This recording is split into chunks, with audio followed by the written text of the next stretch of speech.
வணக்கம் மக்களே, நான் உங்கள் சோமநாத் பேசுகிறேன். இன்றைக்கி இந்த வீடியோவில் நம்ம பார்க்க போகிற ஒரு படம் என்னென்னா 2014 வெளியான டாம் க்ரூஸ் நடித்த ஒரு சயின்ஸ் ஃபிக்ஷன் ஆக்ஷன் ஃபிலிம் தான். ஸோ இதோடது என்னென்னு பார்த்தீங்கன்னா, இந்த படம் பேர் edge of tomorrow.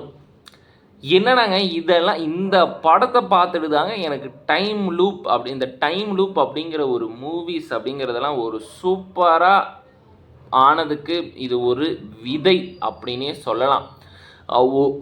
Seat edge science fiction action thriller. இதோட ஒன்லைன் ஸ்டோரி என்னன்னா, ஒரு ஏலியன்ஸ் நம்ம பூமிக்குள்ளார இருக்குங்க. ஏலியன்ஸ் இருக்குது. அந்த ஏலியன்ஸோட ரத்தம் எப்படின்னா, இன்றைக்கி இறந்துருச்சு உடனே அந்த டேவை ரீசெட் பண்ணும், அடுத்த நாள் வரும். இந்த டேலேருந்து எப்படி இந்த ரத்தம் நம்ம ஹீரோக்கு பட்டு நம்ம ஹீரோவோட டேவும் திரும்பி திரும்பி வருது. இந்த டே ரீசெட் பண்ணதை ஸ்டாப் பண்ணாங்களா, இது எப்படி ஸ்டாப் பண்ணாங்கங்கிறது தான் ஒன்லைன் ஸ்டோரி.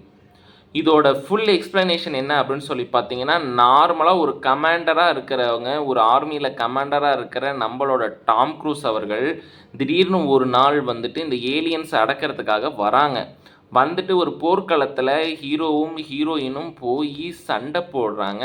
அப்போது ஒரு சண்டையில் என்ன ஆகுதுன்னா, அந்த ஏலியனோட ரத்தமும் இவங்களோட ரத்தமும் கொஞ்சம் மிக்ஸ் ஆகி, இதெல்லாம் அவங்களுக்கு யோசிக்க தோணும். என்னடா மாநாடு எஸ்ஜே சூர்யாவும் சிம்புவுமே லிங்க் பண்ணுறோம்.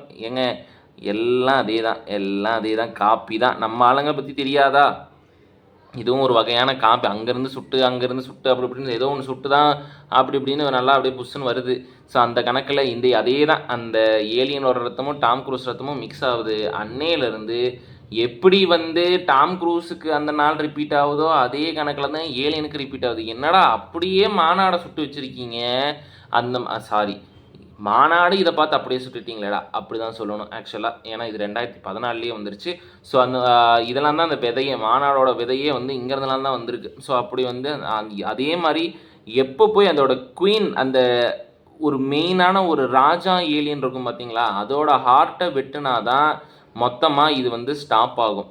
ஸோ இந்த ஹார்ட்டை இவர் போய் வெட்டினாரா அப்படிங்கிறது, அதுதான் ஃபுல் மெயின் கேரக்டர், ஒரு மெயின் ஜானரே அதுதான். ஸோ இந்த படம் அடல்ட் கண்டென்ட் அப்படிங்கிறதெல்லாம் எதுவுமே கிடையாது. நீங்கள் தாராளமாக ஃபேமிலியோடு உட்காந்து பார்க்க வேண்டிய ஒரு சூப்பரான படம். இதோட ஸ்பெஷல் எலிமெண்ட்ஸ்லாம் என்ன அப்படின்னு சொல்லி பார்த்தீங்கன்னா, அதில் வர அந்த ஏலியன் விஎஃப்எக்ஸ் ஆகட்டும், அதே மாதிரி அந்த ஹீரோ போய் ஒரு 4 தடவை 5 தடவை நடந்துட்டு 6வது தடவை வரும்போது அந்த இடத்துல ஒரு நார்மலாக அப்படியே கேஷுவலாக அந்த நான் லீனியர் சீக்வன்ஸில் அவங்க அந்த எடிட் பண்ணது ஒரே சீனை அவங்க எடிட் பண்ணி அந்த எடிட்டர் பக்காவாக வேலை பார்த்துருக்காரு. ஒரு அற்புதமான ஒரு படம். இது கம்பல்சரியாக ஃபேமிலியோட பார்க்க வேண்டிய ஒரு மஸ்ட் வாட்ச் டைம் ட்ராவலர் படம். இது எக்காரணத்தை கொண்டு தவற விட்டுறாதீங்க. நன்றி, வணக்கம். அடுத்த வீடியோவில் சந்திக்க போகிறேன். உங்களிடமிருந்து விடைபெறுவது உங்கள் சோமநாத். நன்றிகள்.